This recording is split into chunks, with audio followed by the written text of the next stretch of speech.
Good evening. Welcome to South Asia Newsline. I'm Yeshi Chanzon. Here are the top stories we are tracking for you on Wednesday, the 28th of April.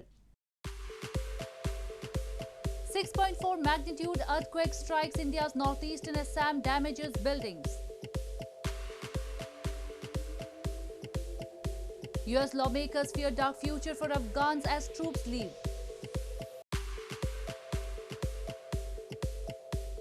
And Sri Lanka cabinet approves proposed ban on burqas in public.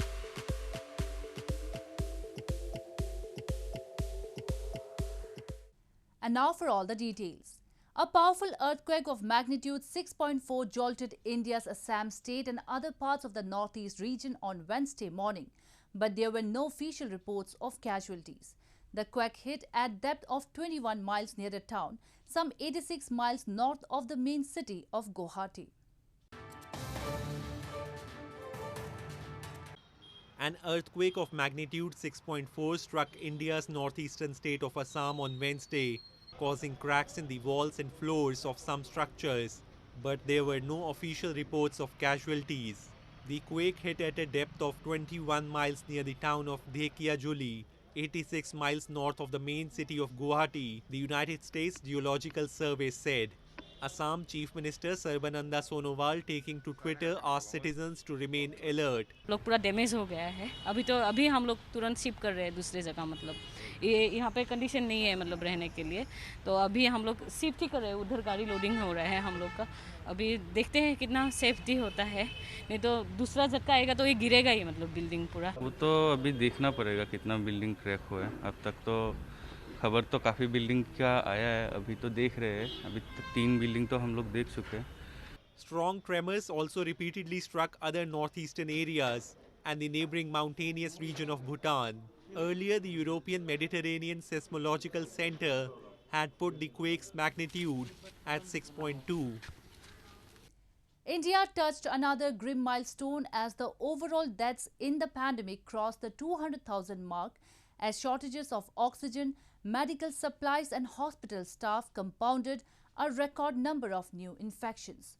Over 360,000 new cases were reported in the last 24 hours in yet another single-day record.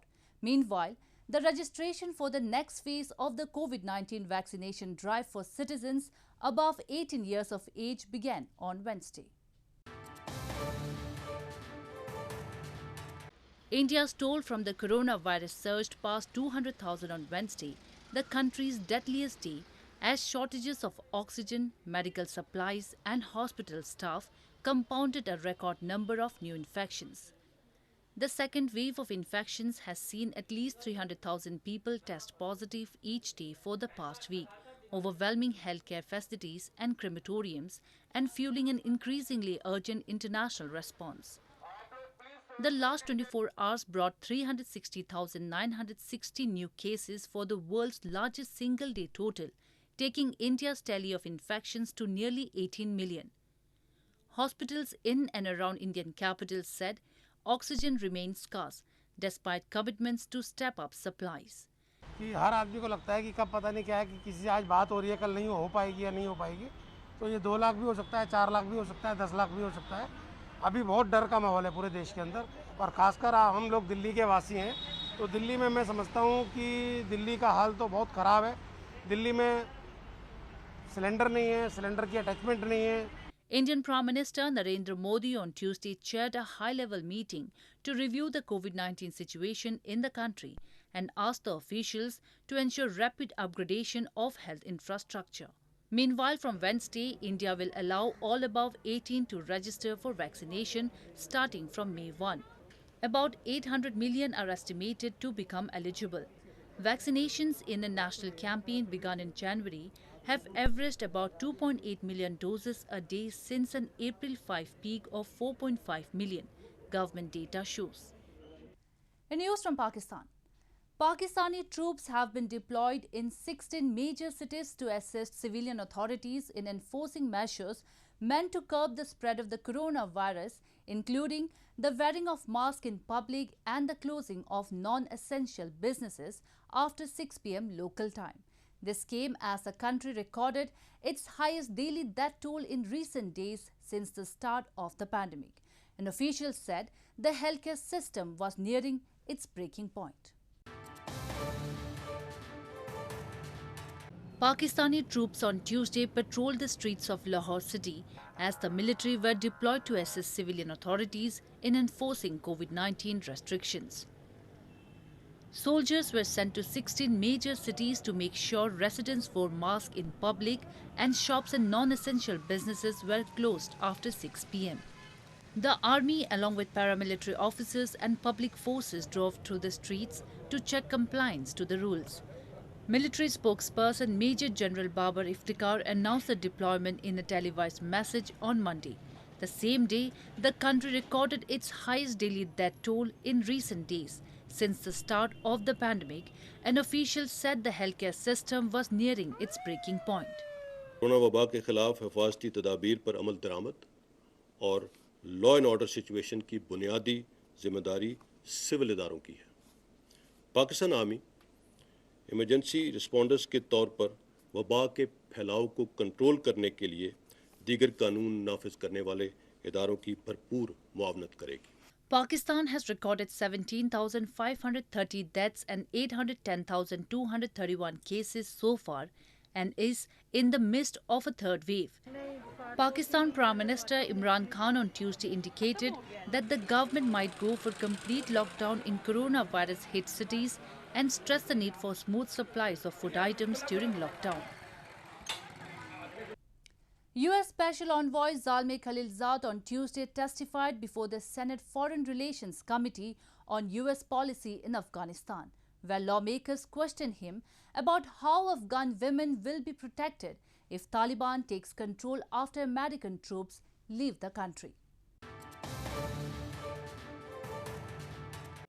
US lawmakers grilled President Joe Biden's envoy for Afghanistan on Tuesday about how the administration plans to ensure women's rights will be protected if the hardline Islamist Taliban takes control after US troops withdraw later this year.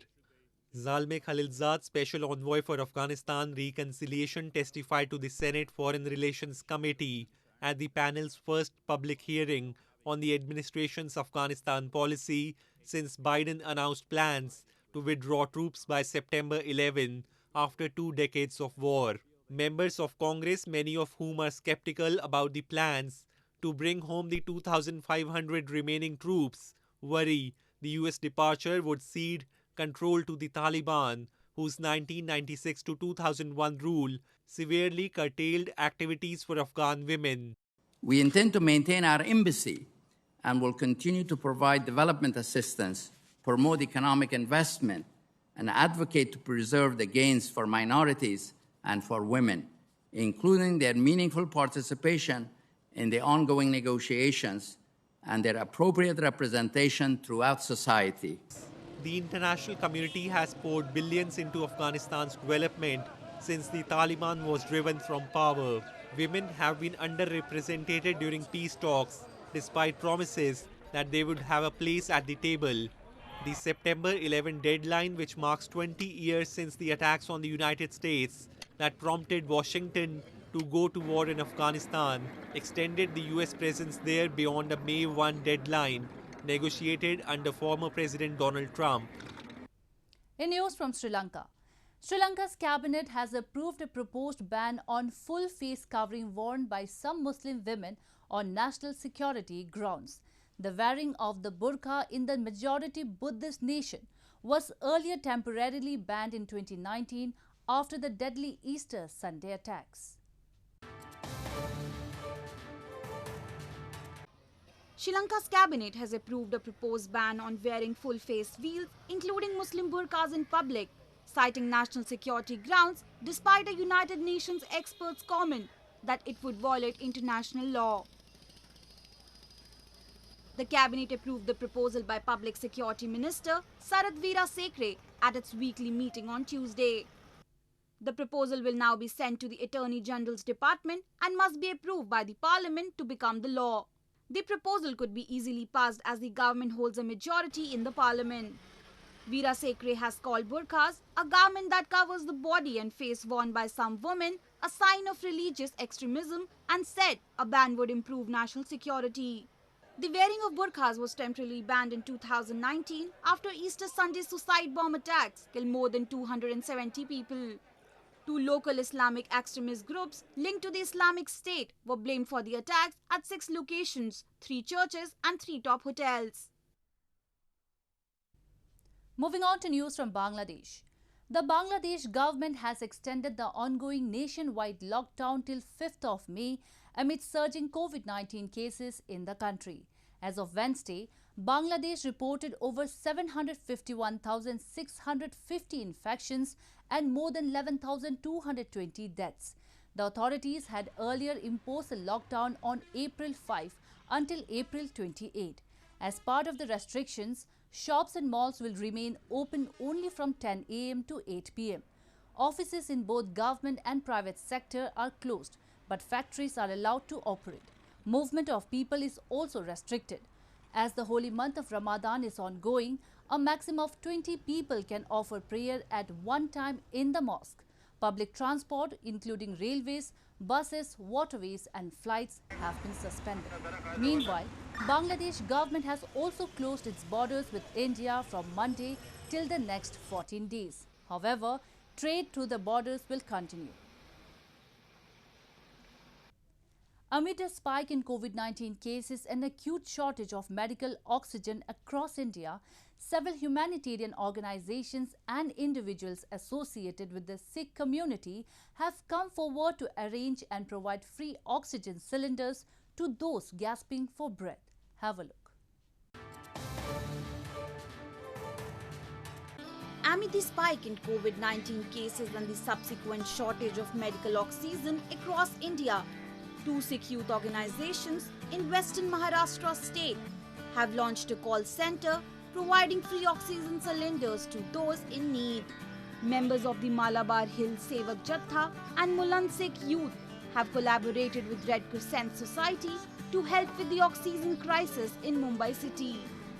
चालू किया last time जब corona काल हुआ था तो हमने लगातार 3 महीने तक लंगर चलाया था और इस बार हमें ज़रूरत लग रही है कि लंगर की ज़रूरत नहीं है। अभी जो स्कैरसिटी ऑफ ऑक्सीजन जो मिल नहीं रहा है मेडिकल सेक्टर्स में, उसका मन में ख्याल आया तो शुरुआती तौर पे हम ढूंढ रहे थे कहाँ से मिले, तो on the that set red crescent society of India. Meanwhile, amid the COVID-19 crisis, a Sikh temple in Kanpur has started an oxygen langar that is providing free oxygen to the patients with respiratory problems. The organizers said there are about 10 beds available with oxygen for COVID-19 patients at the langar, but they are trying to increase the number soon. Well, that's the way it was in South Asia this evening. Before we conclude the top stories once again. 6.4 magnitude earthquake strikes India's northeastern Assam, damages buildings. US lawmakers fear dark future for Afghans as troops leave.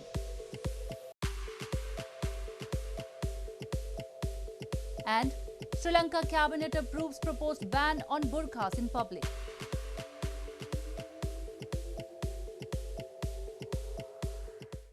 Well, that's all we have for you from South Asia this evening. Now our viewers can watch the show on southasianewsline.com. You can also visit us on facebook.com/AsAsiaNewsline and follow us on Twitter @AsAsiaNewsline. That's all in tonight's edition. We will see you same time tomorrow. Good night.